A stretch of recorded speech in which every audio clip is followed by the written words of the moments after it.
Hey, what's going on, Jet fans? Welcome back to another edition of Flight Night Live. It is episode 2. We're back, and today we're going to change it up a little bit. We're going to set the theme right now, get right into it for you guys. Today we're doing something different. We're not going to be doing a lot of analyzing. We're not going to be doing a lot of reactions. We're going to be running the New York Jets together. I am going to be sharing what I think, what I would do if I was the Jets GM this offseason. You guys can put that in the chat and the comments below, what you guys would do if you were Darren Muji yourselves. So let's start with a quick Jets check-in like we do every episode of Flight Night Live. Just get out any recent news that we can, quick roster thoughts before we get on with today's episode. We have one voicemail this week that we're going to get to at the end of the show. So stay tuned for that. So we got some pretty interesting news. I actually came out with a video on this the other day. The Jets canceled their meeting with Texas Tech defensive end David Bailey. My thoughts on this, right? I said this in my video as well. If you guys saw my video, if you guys know what I'm about to say. If you haven't, make sure to click on my channel. Go find that as my most recent video besides this episode of Flight Night Live. But anyway, the Jets canceled their meeting with David Bailey. A lot of fans are overreacting on it, saying, "Oh, the Jets made up their mind. They want Arvell Reese, or they already want David Bailey. They don't need to waste another meeting on him." I don't really think that's the case. I think it's just, and Adam Schefter also debunked this whole debacle as well. I do believe it was because the Jets already got everything they needed on David Bailey, and Adam Schefter did say that as well. Not necessarily because they already made up their mind on who they want to get at pick number 2. Now, while I do think that still could be a possibility, I don't think that is the main reason why the Jets canceled their meeting with David Bailey. I think it's just the fact that they already got all the information on him, and they don't want to waste a 30 visit on meeting with a guy who they've already met with before at the combine. So yeah, that's really it. I don't think that's it really is. I don't think it's Jet fans really need to overreact about this or really think about this too deeply. I just think that's just plain and simple on what it really seems like. Another one before we really get into the topic of today is that I want to talk about a possibility if the Jets could trade up for Carnell Tate. I really think this is a big possibility because I think the chances of the Jets staying at pick 16 are getting lower by the day because I think they've shown a lot of interest in Carnell Tate, and I think it makes the most sense for the Jets to go up out of any team to trade up for Carnell Tate, whether that be at pick 6 to pick 9. Like in that range, I think they should trade up, maybe give up pick 16, pick 44, and maybe pick 103 as well if that team is really desperate and playing hard to get for that pick. And if they can go up and get Carnell Tate, get that true big-bodied X receiver who can complement Garrett Wilson on the field, that would be awesome. Because Tate not only is a good contested catcher, he's great at his track is amazing, and he can control the boundaries so well as well. So that's why I think the Jets should maybe pursue in trading up for Carnell Tate. Now, let's get into the main topic of today, the main segment of today. If I am the Jets GM, this is what I am doing. We're going to start with team identity. I broke it up into little mini segments here. We're going to start with team identity. What are the Jets trying to be this year? Are they trying to go offensive identity versus reality? I mean, this team, because the bottom line is this team needs an identity before anything else. And I mainly want to focus on the defensive side of the ball today because I feel like that's what's kind of the most buzz right now, the most like the better side of the ball to talk about. I feel like today, the more interesting I feel like that I want to discuss at least.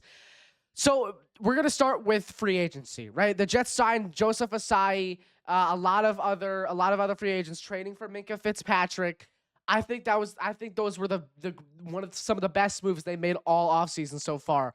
Getting that depth piece in Joseph Asai, signing another DN off the Packers, and Egbari.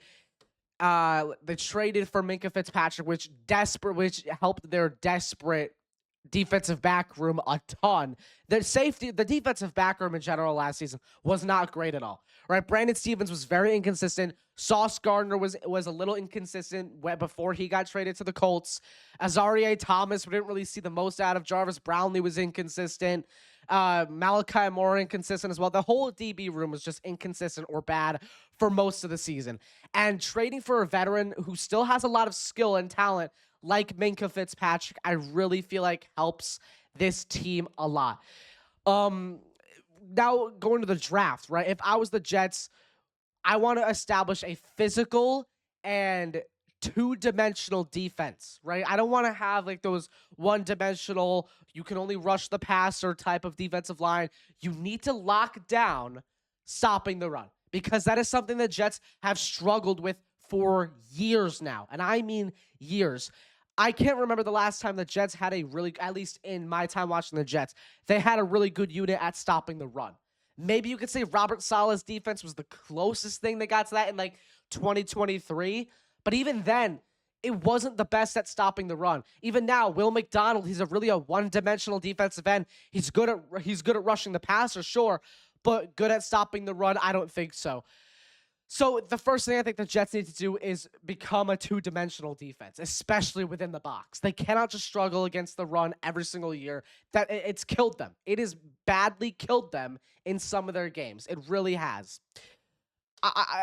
It's just I don't know. Drafting a guy like David Bailey, I'm gonna put this out there, perfect example, would not be a good draft pick at number 2 for that sole reason. They're basically getting a slightly better version of Will McDonald. That's what I think. David Bailey is so similar to Will McDonald, it's almost scary if the Jets pick him at number 2.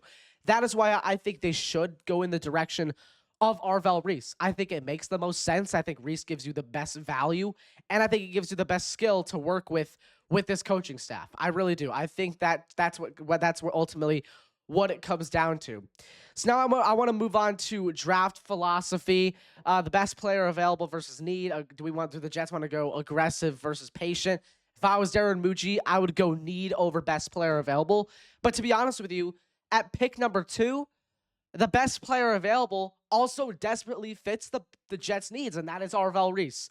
But if we're talking about pick 16 here, I think maybe you lean into best player available at that point because I've emphasized this a lot, especially at pick 16 where the Jets are most likely going to be looking for a pass catcher. I've been on the Kenyon Sadiq train for as long as I can remember now, at least a month now, I would say. I've been team Kenyon Sadiq at 16, but I wouldn't mind a guy like Omar Cooper Jr. or Jordan Tyson at pick 16. Now, a lot of you might be wondering, Jack, what about Mekhi Lemon? He's arguably the second best receiver in this entire draft class. And although I agree, I think Lemon is probably the second best overall receiver in this class, he doesn't fit what the Jets need. The Jets don't need another slot receiver. They need that boundary X receiver who they can count on to stretch the field vertically, not only give Garrett Wilson more breathing room, but Breece Hall and the entire box as well. Because last season, defenses knew the Jets' defense was not competitive. The Jets' offense was not competitive. So what did they do? They stacked the box against Breece Hall. And granted, he still got 5.4 yards average yards per carry, but still, that still was detrimental to him, especially within the first half of last season. So I think if the Jets get Mekhi Lemon, would I be mad, fuming out of my ears? No, because I still think it adds to this receiver room. But would I like it? Also, probably no. Because of the fact the Jets need an X receiver. Now, Jordan Tyson isn't your true X receiver, but I do like him. I have the 6'2", 200-something pounds. I think that can serve fairly well as an X, just not like your ideal X. Carnell Tate is 6'4". Let me look up his weight right now, actually, for you guys, while we get this going here. So Carnell Tate, right? Jordan Tyson's like 6'2", 200-something pounds. Carnell Tate is nearly 6'3" and 192. So I think that definitely fits better as an X receiver than Jordan Tyson. But again, Tyson, I think I said this in my Carnell Tate video actually the other day. He's been rising on my draft boards a lot recently, and I would not hate. I'm going to be honest with you guys. I wouldn't hate if the Jets drafted Jordan Tyson. Now, sure, he's a polarizing player indeed due to his injury history. But if you take a look at his skill and his play style, if Tyson never had an injury history, I guarantee you he would be wide receiver 1 in this class. He still arguably is wide receiver 3 in this class, even with his history. Now, granted, it is a major concern he is heading into the NFL with a hamstring issue. That I am concerned of. but I'm putting enough trust into the Jets medical facility and their front office to be able to trust and acknowledge that injury history and to work with it. Because I think that's the first step. If you're going to draft a guy like Jordan Tyson, acknowledge the injuries, work around them, build through them, and draft Jordan Tyson at pick 16. I think that I wouldn't be mad with that pick at all at pick 16. But I would say still my top two options there, trade up for Carnell Tate or take Kenyon Sadiq at 16. I think that is the best option to go if the Jets really want to establish their receiver game and build it up for the future. I think that is the way to go, especially because Sadiq, he doesn't always have to line up as a true inline tight end. He could be that H receiver. He could be that X receiver if you need him in some packages. Hell, you can even put him in the backfield. I get Frank Reich doesn't do that often. He's more of like a one tight end type of guy, very old school offense. But I think if he could adapt with Sadiq, I think because he really loves those big bodied receivers, like a Kyle Pitts-esque receiver, if that the Jets can go get. And I think that Sadiq would be a perfect fit. I just do. That's my opinion. Would you guys go best player available or fill in needs? Let me know in the chat below. Let me know in the comments below before we move on to part C of my mini segments here on what I would do if I was Darren Muji and the Jets GM. Would you guys go best player available or would you guys go need? Personally, I think it depends on the picks. Like pick 2, I'd go both. Honestly, both. That really fits it. Best player available and need, which is Arvell Reese. Pick 16, I think you have to go best pass catcher available, and that's Kenyon Sadiq if you're not trading up for Carnell Tate, that is. Pick 33, I think maybe you can consider best player available and need. I think it's similar to pick number 2 with Arvell Reese. I think the best player available and the Jets need could still be there because there's a huge chance that Peter Woods, Caleb Banks, Denzel Boston could still be there at pick 33 that they could go up and get. Because again, interior defensive line and wide receiver are both big needs on this Jets team. If they can get their hands on Caleb Banks or Peter Woods at pick 33, I would say that's almost a steal because those guys are first round worthy players, in my opinion. So if they can get their hands on those two guys or on either one of those guys, even Denzel Boston at pick 33, I would be really happy. And maybe if Jermon McCoy falls to pick 33 and they pick him up, that's not too shabby either. Not too shabby at all. I wouldn't be mad about that one bit. So now we're going to move on to the would you trade option. I'm gonna ask you guys if you would trade up, trade down, stay put, especially at these picks like pick 16 that we're going to discuss. I think pick 16 could really be the focal point of this entire draft on where the Jets are going to go for the rest of the draft. I think that could change everything. Whether that be pick O-line, maybe Vega Ione at pick 16 if they go, then they go receiver like Boston at 33, maybe Casey Concepcion at 33 as well. But for pick 16 specifically, would you guys make a trade? Trade up, trade down, or stay put? Me personally, I don't mind trading up. I really don't. Especially if you can get a guy like Carnell Tate on your team, maybe even Sonny Styles. If Sonny Styles is still on the board and the Commanders are in prime position to take him, I think you swoop in like a bald eagle, trade pick 16, pick 44, and pick 103 for pick 7. And maybe the Jets are confident enough to get Sonny Styles to pair him up with Jamien Sherwood and DeMario Davis if they're going to go 4-3 or a 3-4 this season. I think that would be almost perfect. I would love that almost probably just as much as Carnell Tate, maybe a little less, but almost right there. Sonny Styles, arguably a top 3 athlete in this entire draft. You have Jeremiah Love, Arvell Reese, and Sonny Styles. I think are the 3 best overall athletes in this entire draft. So if you can get your hands on Arvell Reese and Sonny Styles in the first round, that would be almost a dream. My dream scenarios for the first round, right? Arvell Reese, Kenyon Sadiq, that's 1. Arvell Reese, trade up to get Carnell Tate, that's 2. And then Arvell Reese, trade up to get Sonny Styles, that's 3. You have 3 chances to make this an A+ first round for the Jets. They have no reason not to. If they select, again, they select Armar Cooper Jr. or Jordan Tyson, would I be fine? Yeah, absolutely. I would like those picks. but would it be an A+ first round? I don't think so. Maybe a B+ or an A-, somewhere around there. Still great, but not A+ worthy. I need that A+ first round from the Jets this season. So let me know, guys. Would you guys trade up? Would you trade down, or would you stay put at pick 16?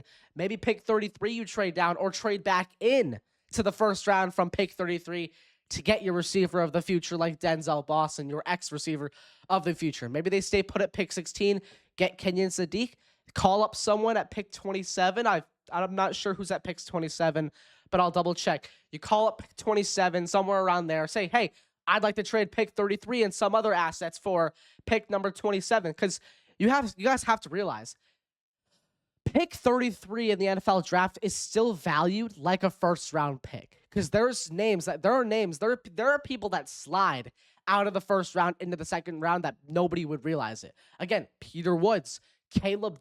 I don't know why I keep almost saying Caleb Downs. We're gonna get to him soon.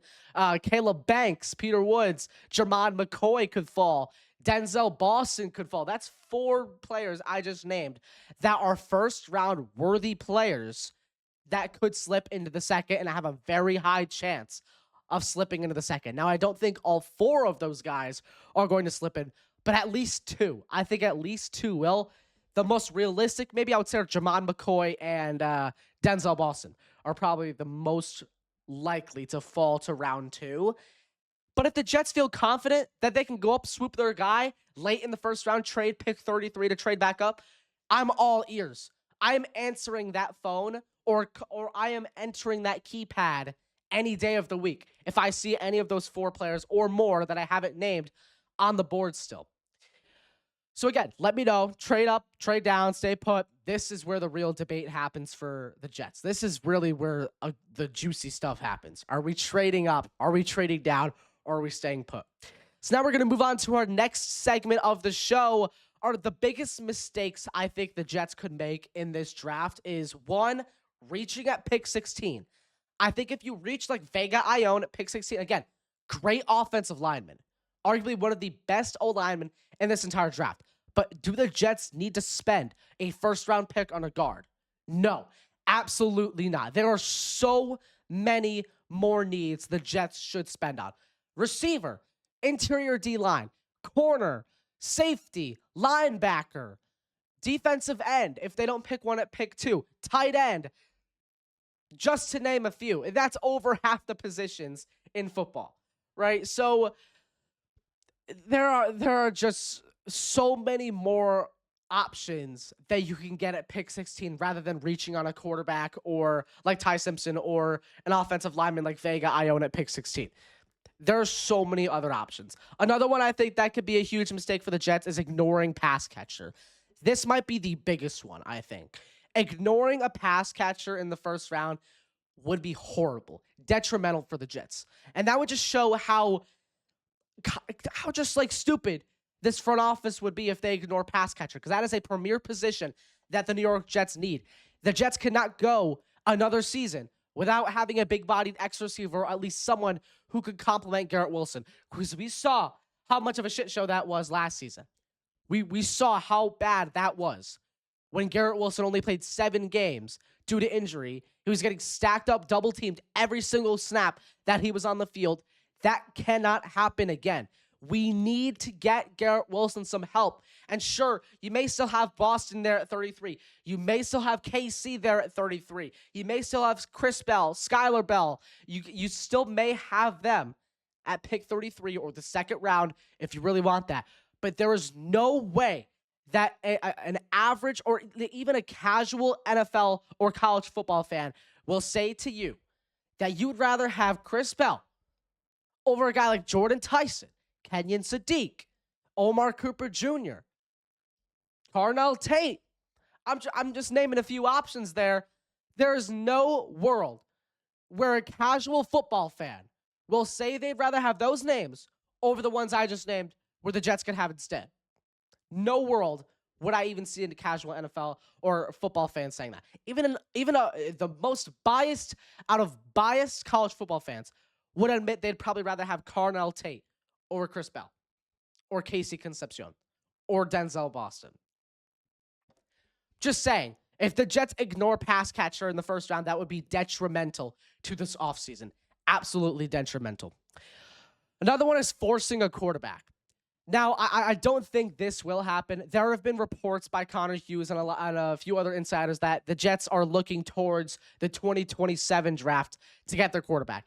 And I'm very happy about that, to at least know that there are some reports saying they will not force a quarterback with pick 16, like wasting a pick like on Ty Simpson, who is probably better off being a career backup than a starter for the Jets. You have names like Arch Manning, Lenore Sellers, Julian Sayin, Dante Moore, Jaden Maava, Sam Levitt, who are all going to be in the 2027 NFL draft. Trinidad Chambliss as well.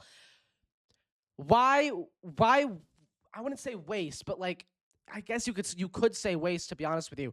Why waste a pick on a quarterback who is a career backup rather than waiting, letting Geno be that bridge and that mentor that you can mentor that 2027 rookie with, then get a rookie quarterback next draft? Because that class is miles ahead of this one. The only NFL-ready quarterback I think is in this draft is Fernando Mendoza. That's it. Anybody else, I think, is a career backup. Maybe Drew Aller could be that guy, because I definitely think if he went out in the 2025 NFL draft, he was a top 5 pick for sure. No doubt about that. But now I think most of the quarterbacks, except Fernando Mendoza, is a career backup. And I don't want the Jets to force a quarterback at 16 and make another mistake like they did with Zach Wilson. I don't think so. So now, these are the moves that set teams back years, right? Reaching at a pick, ignoring your premier position, forcing a quarterback, those can set teams back years. And the Jets cannot be set back 5 more years. They can. They cannot. There's no way this team can be set back 5 years again. This team has not made the playoffs in 16 seasons. 16 seasons the Jets have missed the playoffs. It is so bad to the point where I was alive for the last Jets playoff run, but I don't remember it. I do not remember it. I was a baby when they last made the playoffs. And now I am in high school. I'm in high school now. They still have yet to make the playoffs. It is a core memory of most kids to see their team make a run in the playoffs. I am missing that core memory. Me and many Jet fans like me are missing that core memory of having their favorite sports team as a kid make the playoffs. It sucks. And they cannot be set back 5 more years. They have to build for the future. Because those mistakes that I just made would set the Jets back 5 years. I guarantee you. Or at least 3. If they do not fix any of these positions. All right, so now we're going to move on to our buy or sell segment this week. That is a weekly segment we do here on Flight Night Live. Our buy or segment this week is, should the Jets draft a quarterback this year in the middle of the NFL draft, round 3, round 4? You got Drew Aller, you got Carson Beck, Garrett Nussmeier. You have these guys who you can draft. Are you going to draft one of these guys at pick 103 in the 4th round? Let me know. Yes, or buy if you want to, sell if you don't want to. So buy or sell in the chat, in the comments below. Should the Jets draft a quarterback at all in this draft? Maybe Taylor Green or Cole Payton in the 5th or 6th round this year. So let me know. Mini mock draft. Here we go. We're going to speed run through this. What I would want to do. We're just going to do like the first 2 rounds here. Round 2, Arvell Reese. Best pick available. No doubt about it. 16, if we're not trading up. So I want to trade up for Carnell Tate. That's my number 1 option. But in a universe where they stay, Kenyon Sadiq. Sadiq all the way at pick 16. 33. Now here's one where it gets really hard. Because, again, you don't know who is going to fall. And you don't know who's still going to be there. So I think a dream would be Denzel Boston. I think Boston would be the best available option right there. Pick 44, I think I'm going to go with A.J. Halsey. I think Halsey or Jacob Rodriguez would be the best pick at pick 44. Linebacker out of Texas Tech, safety out of LSU to A.J. Halsey and Jacob Rodriguez.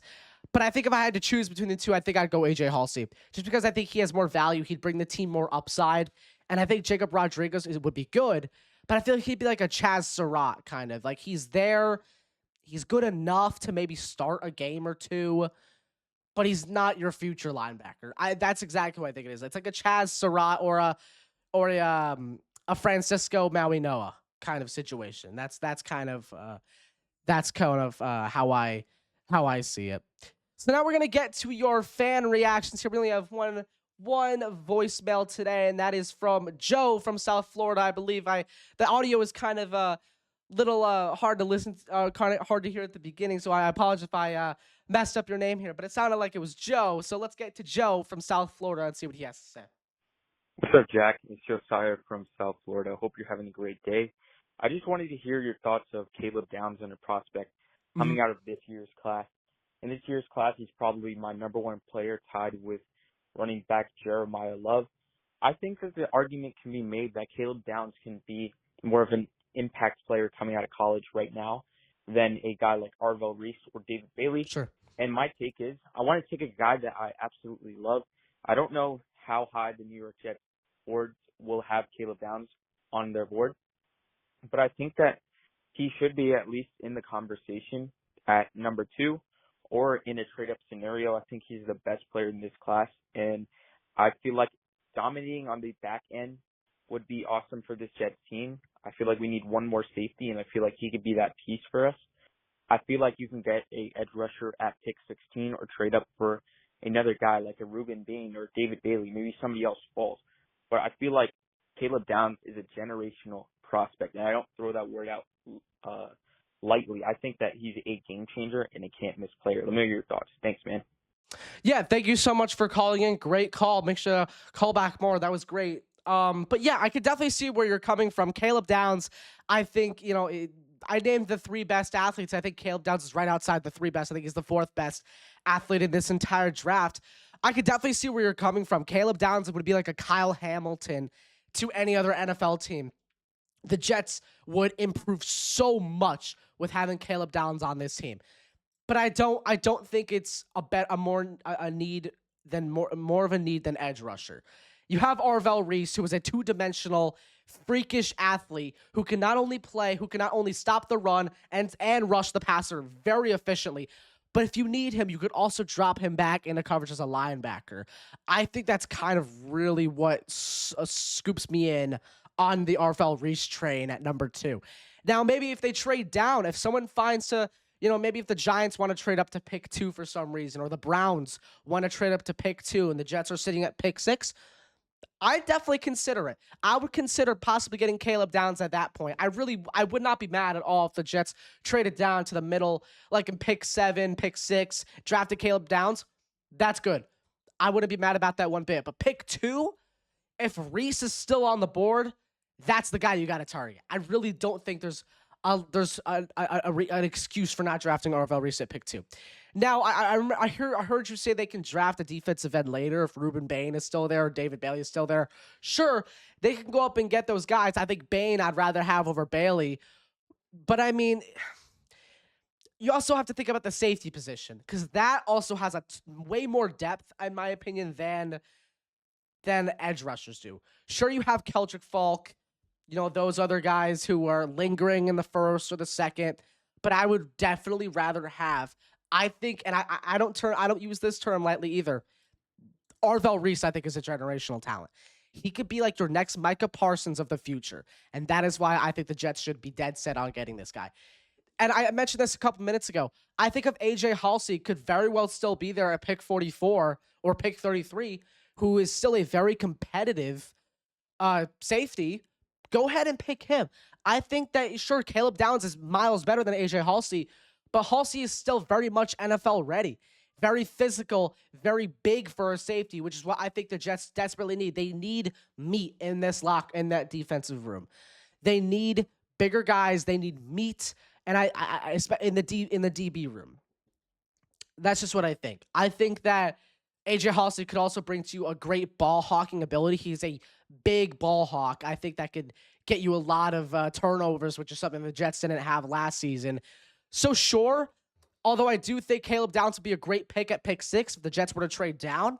I don't think it would be the best pick at pick number 2, nor do I think it would be smart to trade back up for Ruben Bain or David Bailey, just because I'm a little worried that they're less two-dimensional than Arvell Reese. Now, Ruben Bain, great run stopper, great pass rusher, right? But he is not Arvell Reese, if that makes sense. David Bailey, he completely one-dimensional. I don't want to draft him. I'd rather have Ruben Bain over David Bailey, even with the shorter arms. But in the sense, you're still only covering one position of need if you draft Ruben Bain. Because I think if you were to draft Arvell Reese, you cover linebacker and D end at a very competitive level. That's what I believe. So I think Reese would be the better pick at pick number 2. Downs would be good in a trade down scenario, but you could still get AJ Halsey in the second round. That's just what I'm saying. But great call in. Make sure to call back more. That was a great call. Again, 203-491-0164 is the call-in line for you guys to give your thoughts on the Jets. Leave a question, rant, or take after the tone, after you call that number. It could be featured, and it will be featured most likely in next weekend's episode. And even my draft stream, because if you guys did not know, I am hosting a New York Jets draft watch party for the draft next Thursday. It's a big deal. Make sure to be there. It's going to be so much fun with you guys. You guys can call in, specify that your call, if you do want to call in for the draft, specify that your call is for the draft, so I won't play it on next Saturday's episode, and I will play it on the Thursday draft episode. So specify if your call is for Flight Night Live or the draft stream next week. Again, thank you guys so much for tuning into episode 2 of Flight Night Live. A little bit of a shorter episode today, but that is okay. Again, thank you guys so much for watching. Make sure to tune in next Saturday, and I will see you all next time. Peace out, Jet fans.